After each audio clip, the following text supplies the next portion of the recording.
Hello friends, welcome back to our channel. இன்றைக்கி நம்ம இந்த வீடியோவில் குக்கிங் vlog பார்க்க போகிறோம். பிரேக்ஃபாஸ்ட் அண்ட் லன்ச் நான் என்ன ரெடி பண்ணியிருக்கேனோ உங்களோட ஷேர் பண்ணுறேன். வாங்க வீடியோக்குள்ளே போகலாம். காலையில் பிரேக்ஃபாஸ்ட்டுக்கு ஒரு ஜூஸ் அண்ட் பொங்கல் ரெடி பண்ணுறேன்.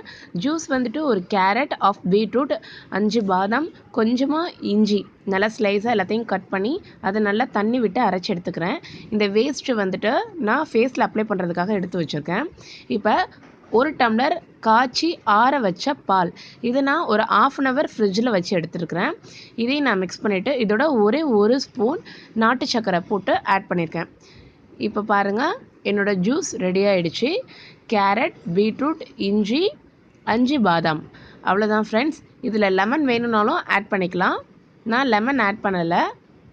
காலையில் பிரேக்ஃபாஸ்ட்டுக்கு ஜூஸ் ரெடி ஆகிடுச்சு. அடுத்து பொங்கல் ரெடி பண்ண போகிறேன். பொங்கல் பச்சரிசியில் தான் செய்யணும்னு இல்லை, நம்ம சாதம் வடிக்கிற அரிசிலையும் கூட செய்யலாம். நான் எப்பொழுதும் பச்சரிசியில் செய்ய மாட்டேன், சாதம் வடிக்க வச்சுருக்க அரிசியில் தான் செய்வேன். 1 டம்ளர் அரிசி, 1/2 டம்ளர் பாசிப்பருப்பு எடுத்து நல்லா அலசிட்டு குக்கரில் 4.5 டம்ளர் தண்ணி விட்டு வச்சுருக்கிறேன். இப்போ அது வேகிறதுக்குள்ளே நம்ம அதுக்கு சட்னி ரெடி பண்ணிக்கலாம். கொஞ்சமாக தேங்காய், பொட்டுக்கடல, 2 பச்சை மிளகா, 2 பல் பூண்டு, கொஞ்சம் இஞ்சி போட்டு அரைச்சி எடுத்து அதை தாளித்து எடுத்து வச்சாச்சு. குக்கரில் சாதமும் நல்லா வெந்துருச்சு. இப்போ அதையும் தாளித்து எடுத்து வச்சிடலாம். கொஞ்சமாக எண்ணெய் விட்டு கடுகு போட்டிருக்கேன். இப்போ மிளகு, அடுத்து கொஞ்சம் சீரகம், இஞ்சி நல்லா பொடியாக, ரொம்ப பொடியாக நறுக்கி வச்சு அதையும் அதில் தாளிச்சிட்டு எல்லாத்தையும் ஒன்றா மிக்ஸ் பண்ணிக்கலாம். ஒரு 2 ஸ்பூனு நெய் எடுத்து அந்த பொங்கல் மேலே விட்டுருக்கேன். இப்போ நல்லா கிளறிக்கலாம். இப்போ பிரேக்ஃபாஸ்ட்டுக்கு பொங்கல் ரெடி ஆகிடுச்சு. இப்போ அடுத்து லஞ்சுக்கு என்னன்னு பார்க்கலாம். லஞ்சுக்கு கேரட் பொரியல் அண்ட் அவரைக்காய் பொரிச்சு குழம்பு பண்ண போகிறேன். சாதம் வடித்து வச்சாச்சு. இப்போ கேரட், வெங்காயம், பாசிப்பருப்பு 20 நிமிஷம் ஊற வச்சு எடுத்து வச்சுருக்கிறேன். இப்போ கடுகு பொரிஞ்சதும் 2 வரமிளகா பிச்சு போட்டு வெங்காயம் போட்டு அதை நல்லா வதக்கிக்கலாம். வதங்கினதுக்கப்புறம் கேரட் ஆட் பண்ணிக்கலாம். பாசிப்பருப்பு ஒரு 20 நிமிஷம் ஊற வச்சு எடுத்து வச்சா போதும், அதை வேக வைக்க வேணாம். இந்த கேரட் வேகும் போதே அந்த பாசிப்பருப்பும் சேர்ந்து வெந்துடும். இப்போ கேரட் ஆட் பண்ணிக்கலாம். இதுக்கு தேவையான அளவுக்கு உப்பு ஆட் பண்ணிவிட்டு இதை தண்ணி தெளித்து தான் வேக வைக்க போகிறோம். ரொம்ப தண்ணி ஊற்றிடக்கூடாது. கேரட்லேயே ஆல்ரெடி தண்ணி சத்து இருக்கிறதுனால சீக்கிரம் அது வெந்து வந்துடும். இப்போ கொஞ்சமாக உப்பு போட்டு கேரட்டை ஒரு 2 நிமிஷம் நல்லா வதக்கி மூடி போட்டு வேக விடுவோம். ஒரு 2 நிமிஷம் கழிச்சதுக்கப்புறம் நம்ம பாசிப்பருப்பு ஆட் பண்ணிக்கலாம். இப்போ 2 நிமிஷம் ஆயிடுச்சு. இப்போ பாசிப்பருப்பு ஆட் பண்ணிக்கலாம். பாசிப்பருப்பு ஆட் பண்ணதுக்கப்புறம் தண்ணி தெளித்து தான் வேக விடணும், மூடி வச்சு வேக விடக்கூடாது. நான் இன்னொரு சைடு அடுப்பில் அவரைக்காய் பொரிச்சு குழம்பு பண்ண போகிறேன். ஸோ அதுக்கு ஒரு மண் சட்டி வச்சுருக்கிறேன். இப்போ மண் சட்டி நல்லா காயட்டும். வெங்காயம், தக்காளி, கருவேப்பிலை, அவரைக்காய், தாளிக்கிறதுக்கு தேவையான பொருள்லாம் எடுத்து வச்சுருக்கிறேன். சோம்பு, பட்டை, இலையெல்லாம் எடுத்து வச்சுருக்கிறேன். இப்போ சட்டி நல்லா காஞ்சிருச்சு. அதில் எண்ணெய் விட்டுருக்குவோம். ஒரு 4 ஸ்பூன் எண்ணெய். நான் கடலெண்ணெயும் நல்லெண்ணெயும் கொஞ்சம் கலந்து விட்டுருக்கேன். ஏன்னா நல்லெண்ணெய் நல்ல குளிர்ச்சி இந்த வெயில் காலத்துக்கு. ஸோ கடலெண்ணெய், நல்லெண்ணெய் 2மே சேர்த்துக்கிறது நல்லது. நான் இப்போ சோம்பு, பட்டை, ஏலக்காய், கிராம்பு எல்லாமே அதில் ஆட் பண்ணிக்கிறேன். சோம்பு நல்லா பொரிஞ்சதுக்கப்புறம் நம்ம கட் பண்ணி வச்சுருக்க சின்ன வெங்காயத்தை அதில் சேர்த்துக்கலாம்.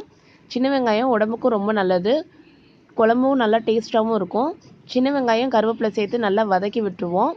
அதுக்குள்ளே அங்கிட்டு இருக்க கேரட் என்னாச்சுன்னு பார்த்துடலாம். கேரட்டும் நல்லா வெந்துட்டுருக்கு. இன்னும் கொஞ்சம் வேகணும். ஸோ கொஞ்சமாக தண்ணி அதில் ஆட் பண்ணிக்கலாம். தண்ணி ஆட் பண்ணிவிட்டு அதை நல்லா கிளறி விட்டுட்டு க்ளோஸ் பண்ணி வச்சுக்கலாம்.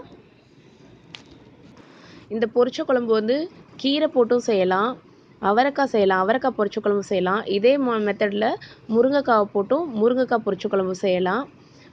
இப்போ தக்காளி ஆட் பண்ணிக்கலாம். இதுக்கு புளி தேவையில்லை, தக்காளி கொஞ்சம் கூடவே ஆட் பண்ணிக்கலாம். ஒரு 2, 3 தக்காளி கூட ஆட் பண்ணிக்கலாம். பொரிச்ச குழம்பு எல்லாத்துக்குமே புளி தேவையில்லை, நம்ம தக்காளியை இன்க்ரீஸ் பண்ணிக்கலாம். வெங்காயம், தக்காளியும் நல்லா வதங்கட்டும். அதுக்கு கொஞ்சம் உப்பு சேர்த்து நல்லா வதங்கட்டும். நான் ஈவினிங் ஸ்நாக்ஸுக்கு கடலை ஊற வச்சுருக்கேன், வேர்க்கடலை. இப்போ கேரட்டுக்கு கொஞ்சமாக தேங்காவும் கொஞ்சோண்டு சோம்பு, சீரகம் சேர்த்து அரைச்சி எடுத்திருக்கேன். அதாவது தண்ணியெல்லாம் ஊற்றி அரைக்கலை, சும்மா கொஞ்சம் பவுட்ரு பண்ணி எடுத்து வச்சுருக்கேன். அதை மேலாப்பில் நம்ம தூவி விட்டு அதை நல்லா கிளறி விட்டோம்னா நம்மளுக்கு கேரட் பொரியல் ரெடி ஆகிடுச்சு. இப்போ அடுத்து அவரைக்காய் பொரிச்ச குழம்பு மட்டும்தான் இப்போ பேலன்ஸ் இருக்குது.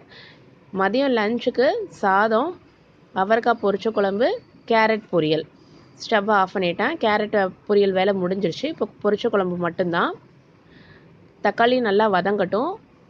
தக்காளி வதங்கினதுக்கப்புறம் நம்ம மசாலா பொருளெல்லாம் இதில் சேர்த்துக்கலாம். இப்போ மஞ்சத்தூள் சேர்த்துக்கலாம். நான் மஞ்சத்தூள் இதோட சேர்த்துக்கிட்டேன். 3 ஸ்பூன் மிளகாத்தூள், 3 ஸ்பூன் மல்லித்தூள் நான் எடுத்து வச்சுருக்கிறேன். அதையும் இதோட சேர்த்துட்டு நம்ம அடுப்பை சிம்மில் வச்சு நம்ம கிளறி விட்டுக்குவோம். ஏன்னா கருகிடக்கூடாது. அதனால் அடுப்பில் சிம்மில் வச்சு கிளறி விட்டுட்டு அதுக்கப்புறமா நம்ம என்ன காய் வச்சுருக்குறோமோ, இப்போ நான் அவரைக்காய் வச்சுருக்கேன், இதோட முருங்கைக்காய்க்கும் சேர்த்துக்கலாம், இல்லை கீரை இருந்தாலும் சேர்த்துக்கலாம். என்ன காய் வச்சுருக்கோமோ அந்த காய் சேர்த்துட்டு நம்ம அதை நல்லா வதக்கி விட்டுக்கலாம். தேவையான அளவுக்கு உப்பு போட்டு ஒரு 2 நிமிஷம் அதை நல்லா வதக்கி விட்டுக்கலாம். அதுக்கப்புறமா நம்ம தண்ணி ஆட் பண்ணிக்கலாம். ஒரு 2 நிமிஷம் கழிச்சுட்டு தண்ணி ஆட் பண்ணுறேன். தண்ணி ஆட் பண்ணிவிட்டு அதை ஃபுல்லாக நல்லா ஸ்ப்ரெட் பண்ணி கிளறி விட்றேன். அதுக்கப்புறம் நம்மளுக்கு எந்த அளவுக்கு குழம்பு வேணுமோ அந்தளவுக்கு நம்ம தண்ணி ஊற்றி காய் வேகணும். ஸோ அதை மூடி வச்சிடலாம். அதுக்குள்ளே நம்ம அதுக்கு தேவையான தேங்காவையும் அரைச்சி எடுத்துக்கலாம். கொஞ்சமாக தேங்காவும் சோம்பும் அரைச்சி வச்சுருக்கேன். காய் இப்போ நல்லா வெந்துருச்சு. காய் வெந்ததுக்கப்புறம் நான் அரைச்சி வச்சுருக்கிற தேங்காவும் சோம்பையும் அந்த விழுதை இதோட ஆட் பண்ணிக்கிறேன். கசகசா இருந்துச்சுன்னா ஆட் பண்ணிக்கோங்க. நான் கசகசா போடலை, தேங்காவும் சோம்பும் மட்டும் அரைச்சி போட்டிருக்கேன். மிக்ஸி ஜாரையும் நல்லா அலசி ஊற்றிட்டு நம்மளுக்கு தேவையான அளவுக்கு குழம்பு ரெடி பண்ணியாச்சு, கூட்டி வச்சாச்சு. இப்போ நல்ல ஒரு கொதிக்கட்டும். அவ்வளோதான், அவரைக்காய் பொரிச்ச குழம்பு ரொம்ப ஈஸியாக ரெடி ஆகிடுச்சு. ஒரு கொதிச்சோன்னே நம்ம வேறு ஒரு பிளேட்டுக்கு நம்ம ட்ரான்ஸ்ஃபர் பண்ணி வச்சிடலாம். இதை அவரைக்காய் பொரிச்ச குழம்பு ரெடி ஆகிடுச்சு. நான் கொத்தமல்லி கட் பண்ணி வச்சுருக்கேன், அதையும் இதோட சேர்த்துக்கிறேன். கொத்தமல்லி கடைசியில் ஸ்டவ்வை ஆஃப் பண்ணிவிட்டு சேர்த்துக்கலாம். நான் ஸ்டவ்வை ஆஃப் பண்ணியும் இந்த மண் சட்டி கொதிச்சிட்ருக்கு. இந்த மண் சட்டிகிட்ட இருக்க ஒரு ஸ்பெஷாலிட்டியே இது தான். நம்ம ஸ்டவ்வை ஆஃப் பண்ணியும் ஒரு 5 நிமிஷம் அளவுக்கு மண் சட்டி கொதிச்சுக்கிட்டே இருக்கும். பாருங்கள், கீழே ஸ்டவ்வை ஆஃப் பண்ணி தான் வச்சுருக்கிறேன். மண் சட்டி கொதிச்சுட்டே இருக்குது. ஸோ இருக்கட்டும், ஒரு 5 மினிட்ஸ் கழித்து நம்ம இதை வேறு ஒரு பவுலுக்கு ட்ரான்ஸ்ஃபர் பண்ணிடலாம். இப்போ நம்ம இதை க்ளோஸ் பண்ணி வச்சிடலாம்.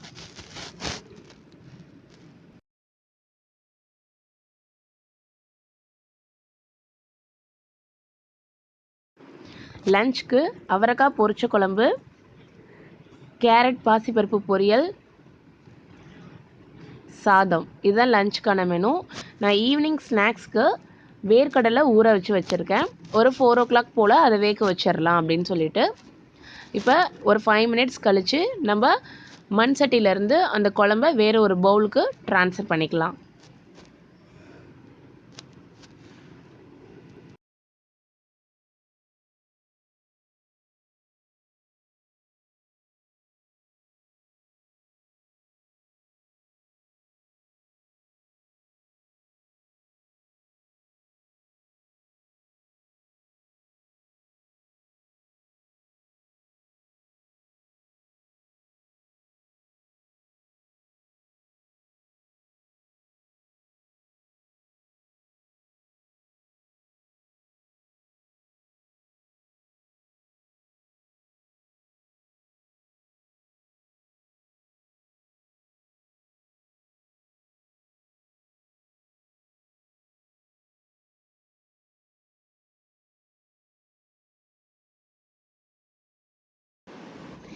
ஈவினிங் ஸ்நாக்ஸ்க்கு வேர்க்கடலை நான் காலையிலே ஊற வச்சிட்டேன். ஒரு 6 hours அது நல்லா ஊறிடுச்சு. இப்போ அதோட நம்ம கல்லுப்பு சேர்த்து அதை ஒரு 15 மினிட்ஸ் நல்லா வேக வச்சு எடுத்துக்கலாம். ஈவினிங் வேர்க்கடலையோட எங்களோட குக்கிங் vlog இதோட கம்ப்ளீட் ஆகுது. மார்னிங் ஒரு ஜூஸ், பிரேக்ஃபாஸ்ட்டுக்கு வெண்பொங்கல், மதியம் சாதம், கேரட் பொரியல், அவரைக்காய் பொரிச்ச குழம்பு, ஈவினிங் வேர்க்கடலை. இந்த குக்கிங் vlog உங்களுக்கு பிடிச்சிருக்குன்னு நினைக்கிறேன். பிடிச்சிருந்ததுன்னா நம்ம வீடியோவை லைக் பண்ணுங்கள், ஷேர் பண்ணுங்கள், கமெண்ட் பண்ணுங்கள். புதுசாக நம்ம சேனலை பார்க்குறீங்கன்னா நம்ம சேனலை சப்ஸ்கிரைப் பண்ணிக்கோங்க. கூட இருக்கிற பெல் ஐக்கானையும் கிளிக் பண்ணிக்கோங்க. Thank you friends.